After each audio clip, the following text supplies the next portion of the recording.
chào bạn. Em chào các bạn, mình là Con Ai. Hôm nay trời mưa to kinh luôn. Bây giờ nấp vô đây. Là gì? Bây giờ mình chờ mưa hết giờ mình đi về. Hôm nay là bố với mình là bố con mình là đi tắm suối nước nắng, nhưng trên đường đi về là bóng trời mưa cực to. Đúng Do đó không? nên là bố con vô con học ven đường để bố con mình nấp mưa.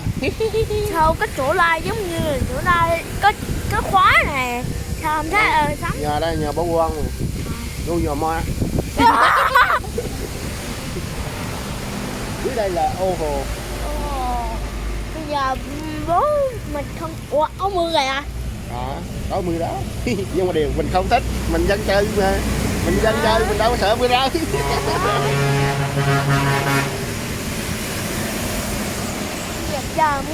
Chờ mưa hết cái mình cứ đi.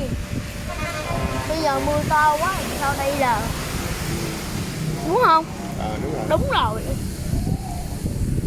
Nghĩa là hôm nay là mình đang nấp mưa mà mình đang lột clip để mình đưa lên YouTube, mình lấy tiền mình mua áo mưa mình bận, phải không?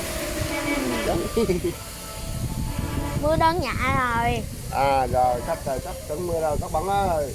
Thôi chúng mình Thôi tạm biệt các bạn nếu thích video này thì... mời mấy bạn like và subscribe và bấm vào cái chuông để biết